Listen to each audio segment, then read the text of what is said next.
সকালে উঠেই তো আগে বাবুর জন্য রান্না বসায় দিতে হয়, আর এটা হচ্ছে দুপুরের রান্না। আসসালামু আলাইকুম, কেমন আছেন সবাই? আশা সবাই ভালো আছেন। তো আমি মাকে বলছিলাম যে মা, আমি আজকে চিংড়ি মাছ দিয়ে আলু ভাজি খাবো। তো মা হচ্ছে চিংড়ি মাছ দিয়ে আলু ভাজি করতে বসায় দিছে। আসলে আমার চিংড়ি মাছ ছোট হোক বড় হোক মাঝারি হোক যেমনই হোক, মানে ওর মাথাও হয় না, বড় মাছের চিংড়ি মাছের মাথা থাকে ওইগুলো, মানে আমার যা বলবেন ওইগুলো আমার সব প্রিয়। তো এই জন্য মানে আমি কোনো কিছু পাচ্ছি না যে বড়ই খেতে হবে বা ছোটোই খেতে হবে এমন না, আমার মানে ঘ্রাণটাই আমার অসাধারণ লাগে। আসলে আমি তো একদম চিংড়ি মাছের পোকা, মা বলে এত চিংড়ি মাছ খায়, এত চোখ চুলকায়, অ্যালার্জি, তারপরও এই চিংড়ি মাছই খাওয়া লাগে। তো এই যে ভাজি করতেছে, ঘ্রাণে তো একদম কি বলবো। আর আবহাওয়ার তো আর কোনো ঠিক ঠিকানা নাই, এই রোদ, এই মেঘলা, এই কি একটা অবস্থা।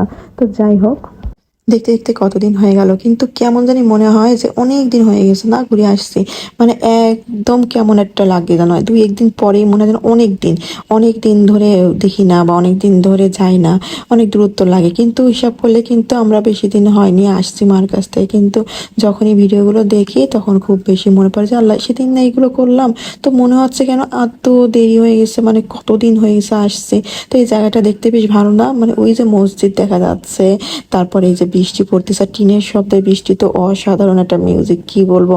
এগুলো যখন হচ্ছিল মানে গ্রাম দেশের মানুষ এটা ভালো বলতে পারে, টিনের চালে বৃষ্টি পড়লে কতটা সুন্দর লাগে, সব মিউজিককে ফেল করে দেবে একদম, একদম শন শন একটা শব্দ, ভীষণ ভালো লাগে।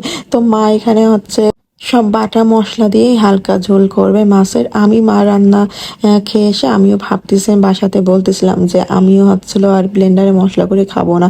আসলে আলসের ঠেলায় আমরা ব্লেন্ডারে মশলা করে খাই, কিন্তু দেখা যায় যে বাটা মশলা যেটা স্বাদ লাগে না, ওইটা কিন্তু ব্লেন্ডারে হয় না। মানে বাটা মশলা একটু চাবা চাবা থাকে বা একটু কেমন কেমন থাকে না, একটু ওইটা যেমন ঘ্রাণটা অন্যরকম হয় মশলা কষানোর পরে। আমার মনে হলো মানে একভাবে খেয়ে আসছে তো, আবার কিন্তু চুলোয় রান্নার যে স্বাদ, আবার কিন্তু গ্যাসের চুলোয় রান্না কিন্তু সেই স্বাদটাও পাওয়া যায় না।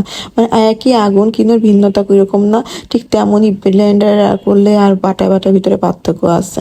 তো আমি যেহেতু আসলে একটু মাথা খেতে পছন্দ করি, তো মা তোমার জন্য মাথা আগেই তুলে রাখে। মানে আমি ভাতের সময় খেতে পাই না, কারণ ভাতের সময় আমার তাড়াহুড়া থাকে তো অনেক, যে বাবু উঠে যাবে, তো আমি তাড়াতাড়ি করে খাই। তো মা আমাকে ফ্রি টাইমে এগুলো খাওয়াই দেয়। আসলে বাসাতে বসে যে এটা আবদার করে খাওয়া হয় না, যে আগে আগে খেয়ে নিলাম বা হচ্ছিল এটা অন্য সময় খেয়ে নিলাম, তো এটা আর আমার নিজের ঘরে হয় না। কারণ নিজের বাসাতে হয় কি সবকিছু পরিপাটি, মানে সবার হবে বা টাইম করে সবাইকে খেতে দেবো এরকম ভাবে হয় আর কি। আসলে যে আবদার মেয়েরা ভাবে বাড়িতে যে করে, সেই আবদার বাসা নিজের ঘরে আসলে আর নিজের ইচ্ছা হয় না এগুলো করি, বা কেউ কুড়ামি করারও কিন্তু টাইম নেই, ঠিক না? তো এটা হচ্ছে রান্না হয়ে গেল, এটা হচ্ছে দয়া কলা, অনেকে বিচি কলাও বলে থাকে। তো ওই যে রান্না এটাও হয়ে গেছে, আর আমার স্পেশাল রান্না যেটা চিংড়ি মাছের ভাজিটা, মানে এটা হলে আর কি লাগে না, গরম ভাতের সাথে একদম খাওয়ার মতন। তো মা তোমাকে ইচ্ছা মতন তুলে দিছে প্লেটে, ব্যাস প্লেট ভরে গেছে, আমি ব্যাস এটা দিয়ে খাওয়া শুরু করে দিয়েছি। আর এই যে চিকন চিকন করে লেবু কাটা, এটার সাথে একদম কি বলবো, আমার এভাবে লেবু কাটা কিন্তু ভীষণ ভালো লাগে, মানে খাওয়া হয়ে যায় খোসা সহ। আর লেবুর খোসাতেও অনেক মজা, তো আমি একদম তুলে দিয়েছি আস্তে একটা, সেই মজা। তো আমার ছেলেটা আবার লেবু এভাবে নিলে না খায়। তো কেমন লাগলো অবশ্যই জানিও, ভালো থেকে, আল্লাহ হাফেজ।